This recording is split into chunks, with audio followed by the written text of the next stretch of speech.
गर्मियों की छुट्टियां शुरू होते ही 13 वर्षीय अर्जुन अपने नानी के गांव रामपुर पहुंचा। शहर की शोरगुल भरी जिंदगी से दूर, हरियाली और शांति से भरपूर रामपुर उसके लिए किसी जादुई दुनिया से कम नहीं था। एक दिन दोपहर में जब वह नदी किनारे बैठकर पत्थरों से खेल रहा था, अचानक उसे बहती हुई एक पुरानी सी कागज की पोटली दिखी। खोलने पर पता चला कि वह एक नक्शा था, पुराना, पीला और जगह-जगह से फटा हुआ। उस पर एक लाल एक्स का निशान बना था और नीचे लिखा था, खजाना वहीं छुपा है जहां सूरज पहाड़ को छूता है। अर्जुन के मन में रोमांच की लहर दौड़ गई। उसी रात उसने नक्शे को ध्यान से देखा और गांव के बुजुर्ग चाचा जी से जानकारी ली। उन्होंने बताया कि गांव के उत्तर में एक काला पहाड़ है, जहां शाम को सूरज की आखिरी किरणें सीधी पड़ती हैं। लेकिन वहां जाना आसान नहीं, रास्ता घना जंगल, कीचड़ और जंगली जानवरों से भरा है। अर्जुन डरने वाला नहीं था। अगली सुबह वह एक बैग में पानी, कुछ खाना, टॉर्च, रस्सी और नक्शा लेकर निकल पड़ा।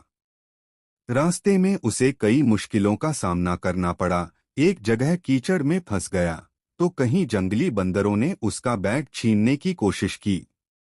लेकिन अपनी सूझबूझ और साहस से वह हर बार बच निकला।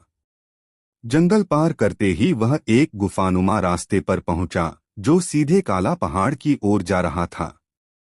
शाम होते होते वह पहाड़ की चोटी पर पहुंच गया। जैसे ही सूरज ढलने लगा, उसकी किरणें पहाड़ की एक खास चट्टान पर पड़ने लगीं। अर्जुन दौड़कर उस जगह पहुंचा और जमीन खोदने लगा।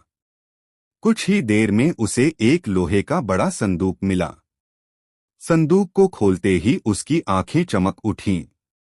अंदर था सोने के सिक्के, हीरे जवाहरात की एक माला, एक पुरानी तलवार, एक स्वतंत्रता सेनानी की डायरी और सबसे खास एक चमकता हुआ पत्थर, जो शायद कोई अनमोल रत्न था।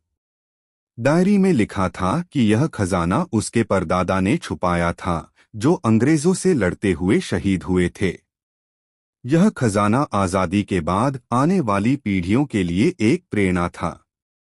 अर्जुन खजाने को लेकर वापस गांव आया और गांव वालों को सारी बात बताई।